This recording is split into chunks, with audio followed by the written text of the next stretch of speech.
Oh my God, CBSE student के marks को कम कर रही है, घटा रही है। ये बहुत बड़ी और सरप्राइजिंग इंफॉर्मेशन है, लेकिन एक्चुअली में ऐसा नहीं है। यह मीडिया में रिपोर्ट्स है, और मीडिया में ये रिपोर्ट्स जहां से भी जनरेट हुए हैं उसके पीछे दो तीन वजह है। सीबीएसई चाहे तो आपके इंटरनल असेसमेंट के मार्क्स, जो 20 marks out of every subject यानी कि 100 मार्क्स में जितने मार्क्स स्कूलों ने दिए, उसको नहीं घटा सकती है।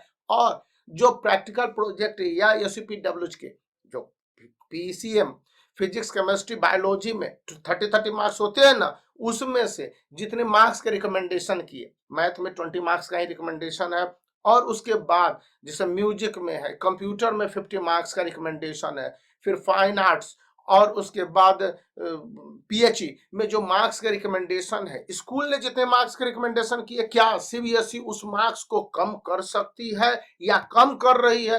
तो ऐसी बात नहीं है, लेकिन यह एक ट्रैक है और इंटरनल रिपोर्ट है। 100% प्रूफ मैं बता रहा हूं कि हुआ क्या है इसके पीछे। दरअसल किसी भी स्कूल का एक स्टेटस होता है, और उस हिसाब से वेरिएशन 5 to 10% का होता है। मतलब 5 से 10% ही स्टूडेंट के मार्क्स बढ़ सकते हैं इंटरनल असेसमेंट में, और इस मार्क्स का कंपैरिजन सीबीएसई करती है उसके पहले के रिजल्ट से, जो रिटन बोर्ड एग्जामिनेशन हुए।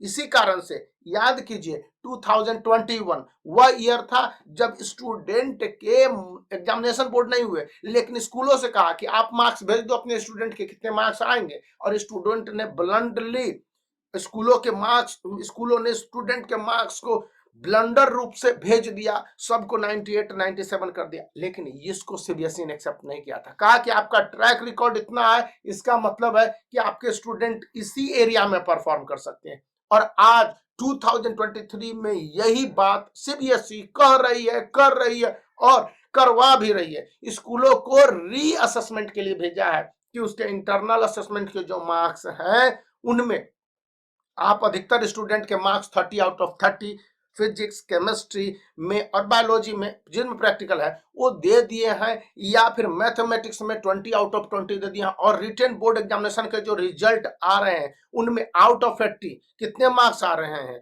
इसका मतलब यह हो गया कि सीबीएसई इस बात को समझती है कि अगर एक स्टूडेंट के प्रैक्टिकल प्रोजेक्ट में full out of full marks आ रहे हैं 30 आउट ऑफ 30, या फिर क्लास 10th में history, civics, geography, social studies, English, Hindi, Sanskrit, whatsoever, computer, और इसके अलावा भी सब्जेक्ट हैं, उन तमाम सब्जेक्ट में साइंस हो गए, अगर स्टूडेंट के फुल रिकमेंडेशन है कि 20 आउट ऑफ 20 मार्क्स आ रहे हैं, तो रिटन बोर्ड एग्जामिनेशन में भी उसी के पैरेलल मार्क्स आने चाहिए। अगर उसमें वेरिएशन है, इसका मतलब है कि स्कूल ने मार्क्स को एक्सजरेट बढ़ा कर भेजा हुआ है। इस कंडीशन में कार्रवाई, जो कि एक्शन है, सीबीएसई उन स्कूलों पर लेगी कि उन्होंने मार्क्स को एक्सजरेट करके क्यों भेजा है, और यही बात हो रही है। दूसरी बात हो रही है फ्लाइंग स्टूडेंट्स को लेकर।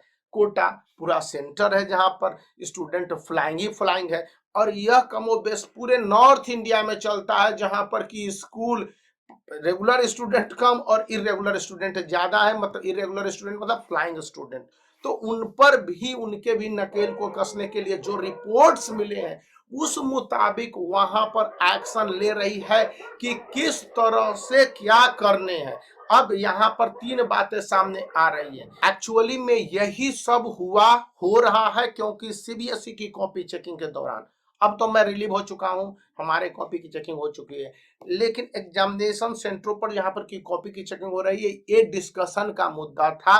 और कई सारे स्कूलों को ऐसे लेकर सीबीएसई ने नोटिफिकेशन जारी किया हुआ। रिपोर्ट आपके सामने स्क्रीन पर दिख रहा है, यह बताता है कि किसी तरह के इनजस्टिस जनरल स्टूडेंट के साथ नहीं हो। जनरल कहने का मतलब हो गया जो जेन्यून है और पढ़ते हैं वे मार्क्स को अचीव करते हैं, और ऐसे स्टूडेंट के मार्क्स दे देना जो स्टूडेंट रेगुलर स्टूडेंट नहीं है, या वे स्टूडेंट एग्जिस्ट ही नहीं करते हैं स्कूल के उस रेगुलर इन्वायरमेंट में, और उनके मार्क्स 100 आउट ऑफ 100 हैं। ऐसे कई सारे रिपोर्ट मिलने के बाद सीबीएसई ने इतना सख्त कदम पहली बार पिछले 4 सालों में उठाया है, जहां पर कि स्टूडेंट के साथ जस्टिफिकेशन की बात कही गई है, इन जस्टिफिकेशन की बात नहीं है। तो यह वाकई में सीबीएसई का एक बहुत अच्छा, सख्त और वेलकमिंग वाला स्टेप है, जिसके लिए वाकई में वह प्रशंसा की पात्र है, इसको हम लोग कह सकते हैं। तो ये बहुत अच्छा इंफॉर्मेशन है, जिसके लिए आप इस वीडियो को लाइक कर सकते हैं, चैनल को दोस्तों में शेयर कर सकते हैं और सब्सक्राइब करना भी याद रखें।